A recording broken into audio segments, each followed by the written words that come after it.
In this video I'm going to show you how to create translucent borders using the background clip property. This property determines the area covered by an element's background. By default, browsers always draw the background behind an element's borders. As a result, a translucent border always picks up the element's own background and not the background of a parent element. So if you wanted this colourful background image to show through the borders of this content div, simply using alpha transparency on the border colour is not enough. To illustrate the problem, I've given the content div a solid white background. See here.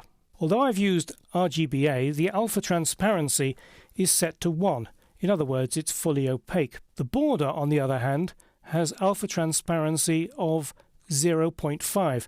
In other words, it's semi-transparent. So if I click on Live View, you'll see what the problem is. The dark red turns to pink, but none of the page's background image shows through. The answer to this problem is to use the background clip property.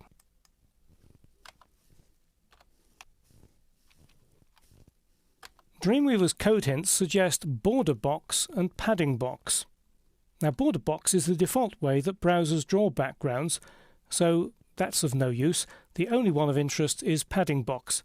So let's just add that and refresh Live View, and you can see that the borders are now translucent.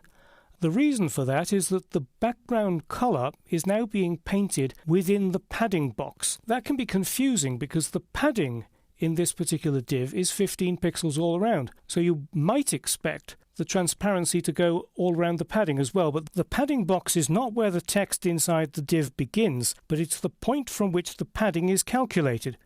Put simply, it's the inside edge of the border, and that's exactly what you want.